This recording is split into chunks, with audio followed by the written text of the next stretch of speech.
Mesdames, Messieurs, bonsoir et bienvenue. Les rideaux sont donc définitivement tombés sur le Forum Galien de Dakar et son prix éponyme. Aucun Africain parmi les lauréats. En revanche, le symbole qui s'y attache est à saluer pour le pays dont les efforts aussi bien publics que privés sont reconnus, acceptés, récompensés comme tels par la communauté internationale. Parmi donc ces sentinelles de la recherche et de l'innovation au service de l'amélioration de la condition humaine, on citera naturellement professeur Souleymane Mboup pour ses travaux sur le sida, mais surtout aujourd'hui, professeur Daoud Ndiaye, dont les travaux sur le dépistage du paludisme constituent à l'heure actuelle une révolution dans le monde. Ce soir donc, il est l'invité de votre magazine Le Point. Professeur Ndiaye, bonsoir. Bonsoir, monsieur. Oui, vous êtes chef du service de parasitologie de l'Université Cheikh Anta Diop de Dakar, c'est ça? Tout à fait. Et également du CHU le Dantec. Vous êtes expert commis de l'OMS pour le paludisme. Vous avez récemment été nommé conseiller spécial de l'Université de Harvard à Boston, aux États-Unis.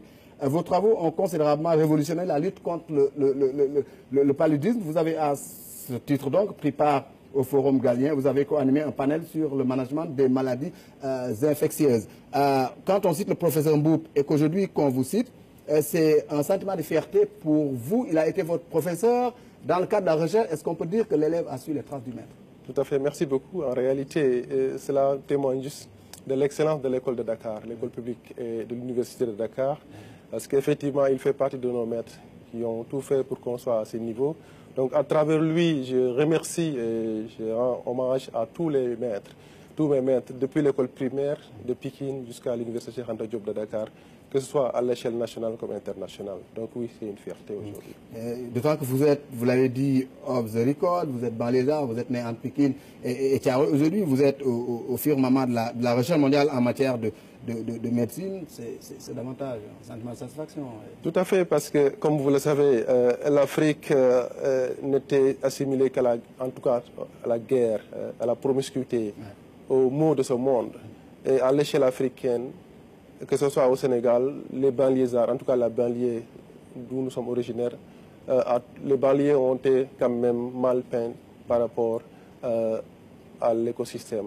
Et aujourd'hui, être un pur produit de Pékin, de la banlieue de Dakar, prouve juste que la place, en tout cas, qu'on décerne aux banlieusards et à la banlieue n'est pas réellement leur place. Donc c'est pour moi l'occasion de rendre un vivant hommage à tous ces banlieusards, à tous ces Pékinois, en tout cas tous ces fils du Sénégal, qu'ils soient de Podor, de Kédougou, en tout cas des zones un peu déshéritées. Ouais. C'est possible d'arriver à un certain niveau si on y croit et si on travaille dur par rapport à ce que nous faisons. On a parlé du professeur Mboup, 47 ans, vous êtes relativement jeune, vous enseignez, vous êtes professeur déjà depuis 8 ans, 2010. Hein.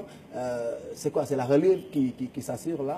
Oui, parce qu'en réalité, pour pouvoir diriger une institution, pour pouvoir diriger un service, un département à l'Université de Dakar, il faut être un professeur titulaire en réalité.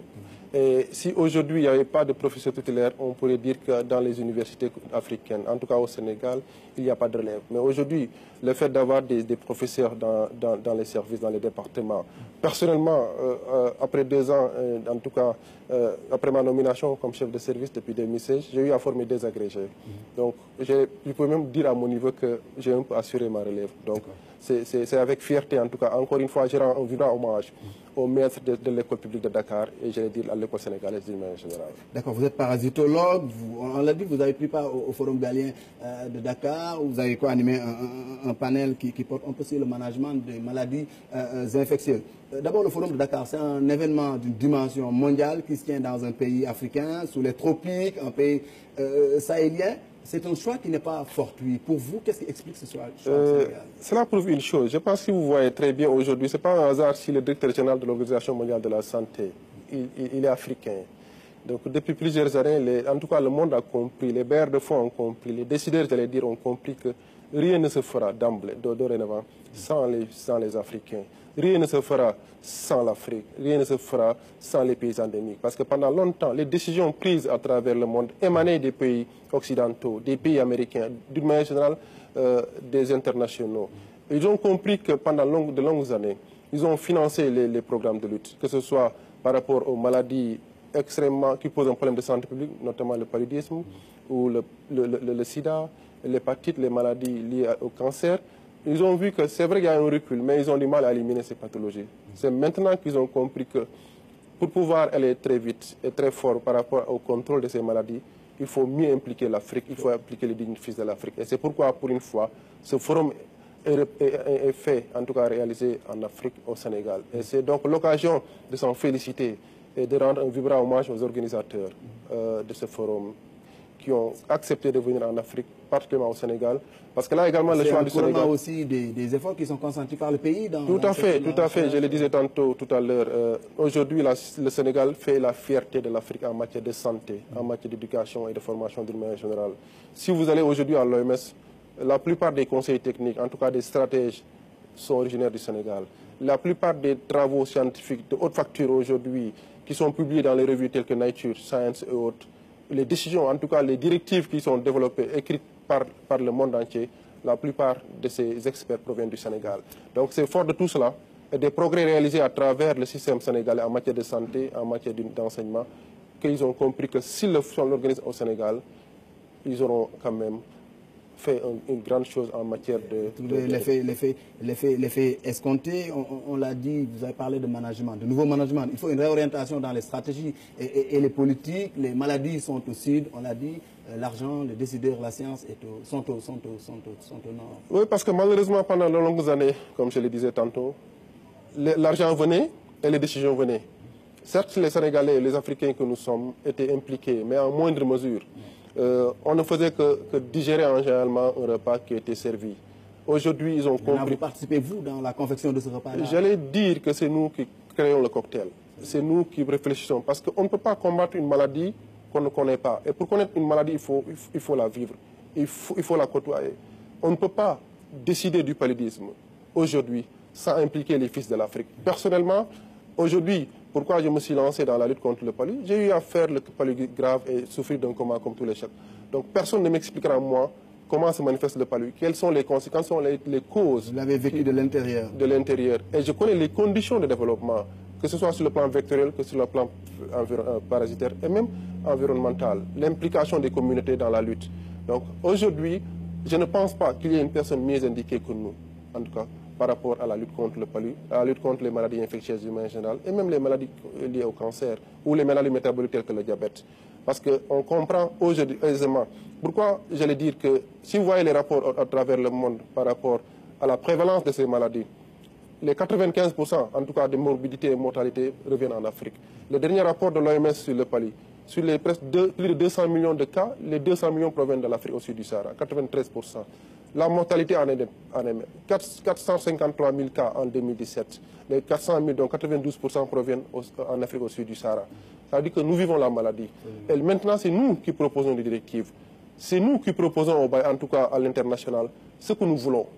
Parce que nous avons les experts, nous avons été dans les mêmes écoles, nous avons eu la chance d'avoir été formés à l'école de Dakar et eu à bénéficier des formations. Personnellement, après mon doctorat, j'ai fait la France, j'ai fait l'université de Harvard où j'ai eu mon doctorat en sciences après 6 années d'études. Donc nous avons l'expertise.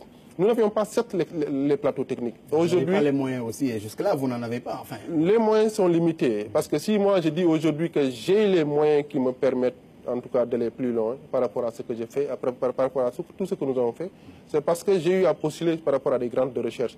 Et j'ai eu la confiance des bailleurs de fonds, tels que l'université de Harvard qui m'a appuyé depuis une vingtaine d'années, mais également la fondation Bill et Melinda Gates. Ce n'est pas donné à tous les Africains, encore moins à tous les Sénégalais. Donc les moyens sont très très limités en matière de recherche. Nous avons d'excellents enseignants-chercheurs au Sénégal comme en Afrique. Malheureusement, ce qui manque à nos chercheurs pour en venir au bout de ces maladies, c'est l'appui financier. Et surtout, je vous permettrai à ce niveau, l'implication encore beaucoup plus importante du pouvoir public et gouvernemental. Parce que la recherche nécessite beaucoup de moyens financiers pour que les Sénégalais puissent prouver, en tout cas montrer au monde que nous avons le plateau technique, l'expertise, mais également... On revient en deuxième partie, on peut suivre votre parcours et vos travaux avec la Fondation Bill Gates et l'Organisation mondiale de la santé. Mais dites-moi, au regard de ce que vous venez de décliner, qu'est-ce qu'on peut espérer en termes de retombées à partir de ce forum de Dakar, pour l'Afrique et pour le Sénégal? Vous savez, en général, c'est à travers les forums, à travers les réunions scientifiques, que les grandes décisions sont prises. Parce que des experts se rencontrent. Ils parlent aujourd'hui dans le cadre du forum de maladies, en tout cas liées à l'aspect clinique, à l'aspect pharmaceutique, mais également biotechnologique. avec l'intervention des chercheurs venant de partout, venant de tous les coins du monde, aussi bien des experts que des jeunes étudiants qui sont là. Implication également de nos populations. On pense qu'à travers ce forum où tous les experts sont réunis au Sénégal pendant 2 jours, on va revenir, on va proposer on va mettre en place des recommandations. On va refonder un peu le système. Le système, je n'ai pas dit refonder, mais améliorer le système. Personnellement, avec mon équipe et d'autres organisations également, nous avons compris qu'il y a aujourd'hui dans la lutte contre le palud ou dans les maladies tropicales d'une manière générale, il y a eu des manquements, des choses qui manquaient par rapport aux interventions. On a compris que pendant de longues années, par exemple, le Sénégal a prouvé que ce pays regorge vraiment d'experts. Et les stratégies déroulées étaient déjà performantes, mais malheureusement, on est arrivé à un point où, depuis 3 ans, on n'évolue pas. Et il y a quelque chose qui manque. Et c'est l'occasion, durant ce forum, de partager l'expérience du Sénégal par rapport à nous, ce que nous avons amené, ce que nous avons apporté par rapport aux interventions, pour que la Guinée, pour que le Madagascar puisse, à travers ce forum, venir s'informer, apprendre du Sénégal, qu'est-ce que le Sénégal a fait pour arriver ici, et que le Sénégal puisse également apprendre de notre pays comment eux, ils ont fait pour éliminer le paludisme. Donc il y a forcément rupture dans la prise en charge, dans les méthodes d'intervention. Il y aura des améliorations, parce que comme vous le voyez, par exemple, au Sénégal, pendant de longues années, la prise en charge repose sur l'utilisation des tests de diagnostic rapide, de la microscopie, avant l'aspect thérapeutique. Tant qu'il s'agit d'un pays en contrôle, prévenir, il faut prévenir avant de guérir par rapport à ça. Mais juste par rapport à cet aspect, par exemple, le Sénégal est arrivé à un niveau de préélimination à l'échelle nationale. Les outils que nous avions ne sont plus les outils indiqués en zone d'élimination. Il faut les réfléchir sur de nouveaux outils. Parce qu'aujourd'hui, ce que nous utilisons en 2000 ou en 2007 ne doit pas être les stratégies utilisées en 2018, parce que nous sommes en avance par rapport au contrôle, par rapport à une démarche vers l'élimination du paludisme. Donc, de nouvelles stratégies seront mises en place par rapport à ça. On parle d'élimination, qu'on est en phase d'éliminer, la tendance est à la baisse, mais à un moment donné, c'est comme si on reprenait on revient à la case départ. Je suis d'accord. C'est une sorte de cercle vicieux, là. Oui, parce qu'en réalité, je l'ai dit tantôt, parce que les décisions, tant que les décisions proviennent de l'étranger, il faut que ce soit les Africains qui... Il faut que ce soit les Africains qui prennent les décisions. D'accord. Et aujourd'hui, ce pays, ils l'ont compris. Et ce forum est un cadre qui permet de régler ce genre de régler cela. Il avait pour thème l'innovation et l'éthique. L'éthique dans le cadre de l'innovation. Selon vous, qu'est-ce qu'il faut asseoir une éthique pour tout le monde, une éthique universelle? Ou bien est-ce qu'il faut des éthiques en fonction des cultures, des pays, des groupes ethniques, en fonction des spécialités? La prise en charge du paludisme, les stratégies en matière de prise en charge ou de prévention ou d'élimination sont universelles, les initiatives. L'éthique est extrêmement importante dans ce que nous faisons. Pour d'abord les chercheurs que nous sommes, pour voir quels sont les... Privilégier d'abord l'intérêt du pays, l'intérêt de la science avant l'intérêt personnel. Parce que les enjeux financiers parfois sont énormes en termes de retombées financières ou bien scientifiques. Donc c'est aussi valable pour les scientifiques que pour les décideurs. Parce que parfois, en réalité, ce qui se passe, c'est qu'il y a des firmes, ou en tout cas il y a des organisations qui ont des produits qu'ils veulent faire écouler. Ils ne prennent pas en compte les réalités du pays, ils ne prennent pas en compte les besoins du pays, ils prennent en compte d'abord ce qui les intéresse, c'est de pouvoir écouler les pays. Ce que fait nous, chercheurs, en tout cas nous spécialistes de la santé, notre rôle c'est d'être des sentinelles, de combiner l'expertise et l'éthique pour pouvoir à temps réel prendre la bonne décision. Si aujourd'hui, par exemple, on va nous faire prendre des médicaments ou des tests qui ne sont pas adoptés au Sénégal, nous prendrons la responsabilité de dire que ça ne convient pas au Sénégal. Donc l'éthique est partout et doit être quand même prise en compte par rapport aux décisions qui doivent être prises à tous les niveaux. Oui, mais on sait que sur le continent, on retrouve quand même des médicaments dont on dit qu'ils n'ont aucun effet pour la santé des populations, alors que depuis des décennies, on utilise ces médicaments-là. Il y a derrière les lobbies pharmaceutiques, l'industrie qui c'est quand même un lourd pour vous en tant que chercheur. Oui, c'est lourd, ce n'est pas lourd. C'est lourd pour des pays qui n'ont pas d'experts confirmés par rapport à la recherche, par rapport à la science. Mais au Sénégal, quand même, on peut se réjouir pour dire que ce genre de comportement, en tout cas ce genre de business ne se passera pas. Parce que nous savons que pour pouvoir éliminer une maladie, pour pouvoir éradiquer, il faut faire en sorte que les choses qui doivent être réalisées soient réalisées. Donc nous sommes convaincus qu'au Sénégal, en tout cas, les médicaments qui doivent entrer seront vérifiés.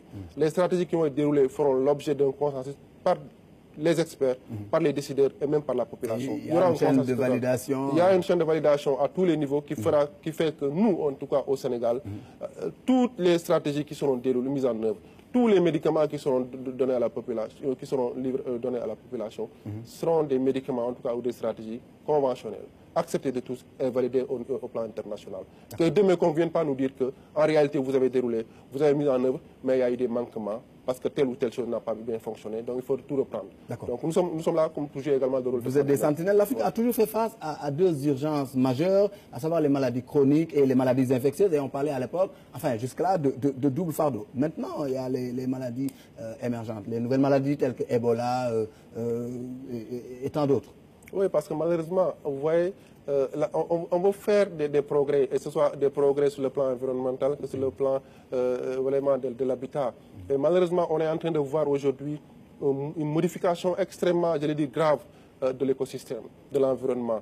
Il y a eu l'émergence de bidonvilles, il y a eu l'utilisation, en tout cas, de l'espace réservé aux animaux, aujourd'hui utilisé par les hommes, sans pour autant, après, faire des études, en tout cas démographiques, en tout cas environnementales, pour pouvoir voir les avantages d'une telle réforme de l'environnement, mais surtout voir est-ce que réellement ce changement sur le plan environnemental, vous voyez aujourd'hui la pollution de l'air, l'agression de cette couche d'ozone, l'agression liée à la pollution environnementale, le problème de la proximité des déchets, tout cela aujourd'hui effectivement la place en tout cas réservée aux animaux aujourd'hui est prise par les populations sans en créer d'autres places pour les animaux. Et ça c'est un problème de politique publique par les États.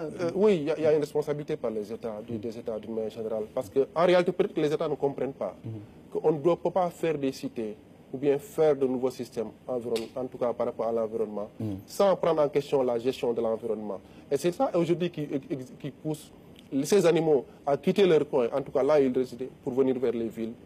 Vous voyez là, en tout cas aujourd'hui, ces animaux qui tournent partout dans nos villes. Et c'est des urgences qui nécessitent beaucoup d'argent, il y a aussi l'accès à ces financements. Il n'est jamais trop tard pour bien faire. Je pense qu'il y a eu des manquements au départ, mais on peut les rattraper. Parce que retrouver des espaces pour les animaux, reprendre en tout cas le reboisement aujourd'hui, créer de nouvelles villes, où la gestion environnementale a été prise en compte, va être extrêmement importante.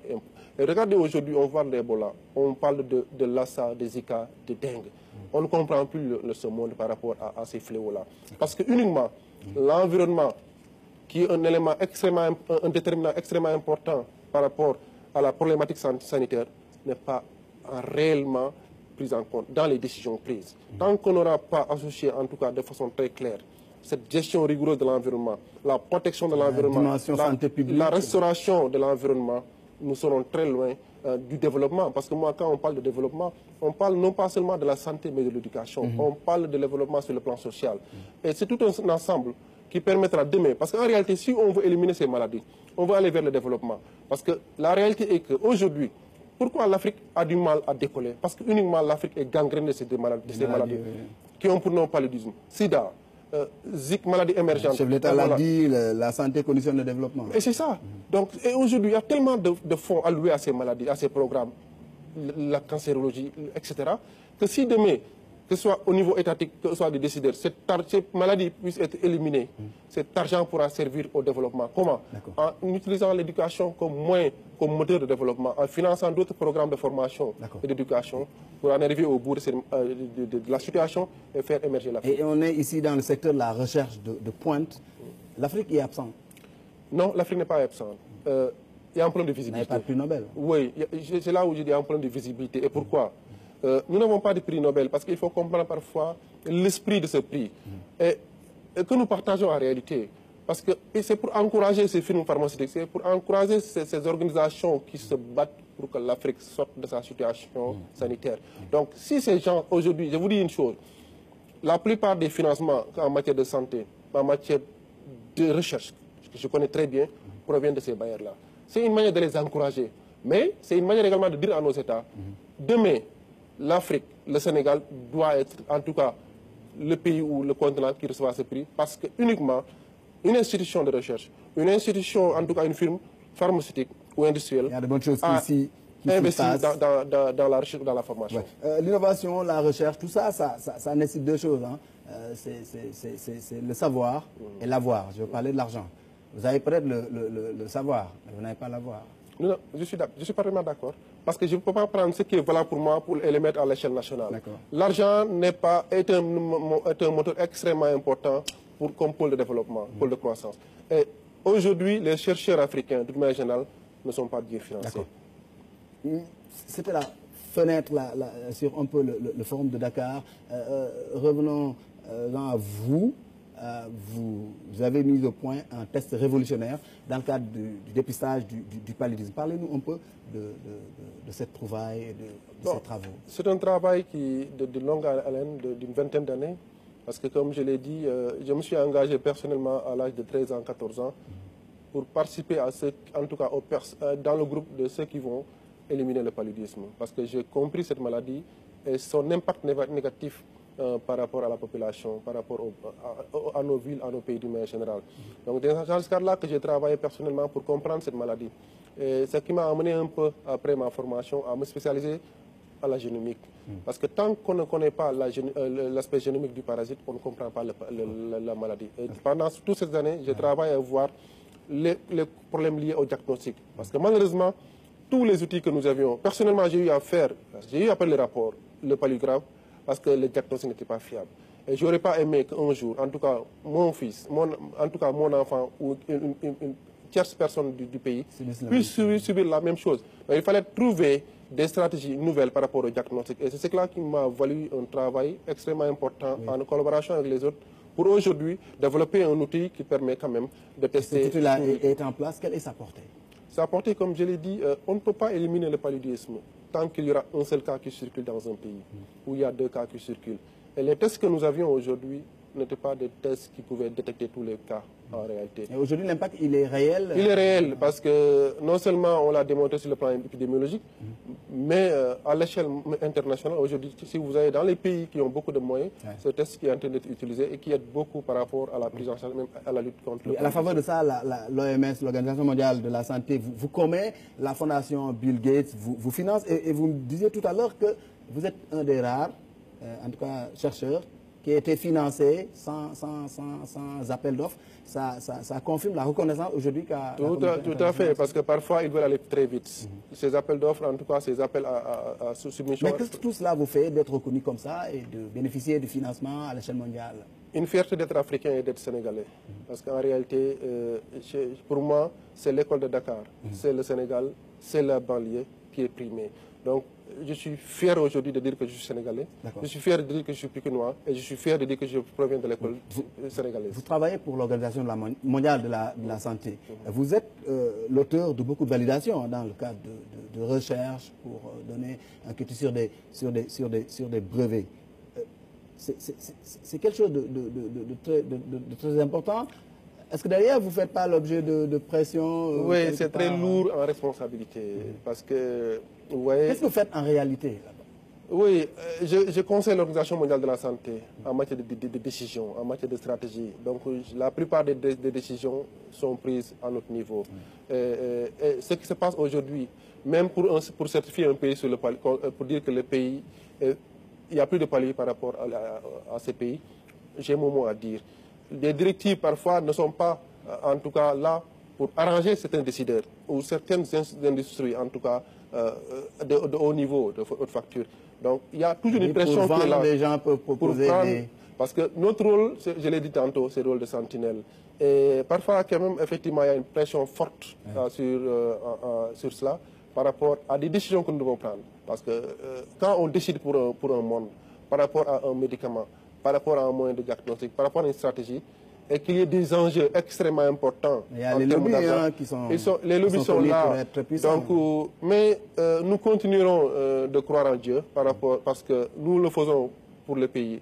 Et moi, je dis qu'un chercheur de notre dimension aujourd'hui, tant que tu travailles pour la communauté, tu comprends ta mission. Vous n'avez jamais validé un projet ou un médicament dont vous êtes convaincu qu'il n'a pas la portée escomptée? Si ça aurait été le cas, l'Université de Harvard, parce qu'ils font des investigations, ces grands groupes, l'Université de Harvard a beaucoup fait d'investigations à tous les niveaux sur ma modeste personne.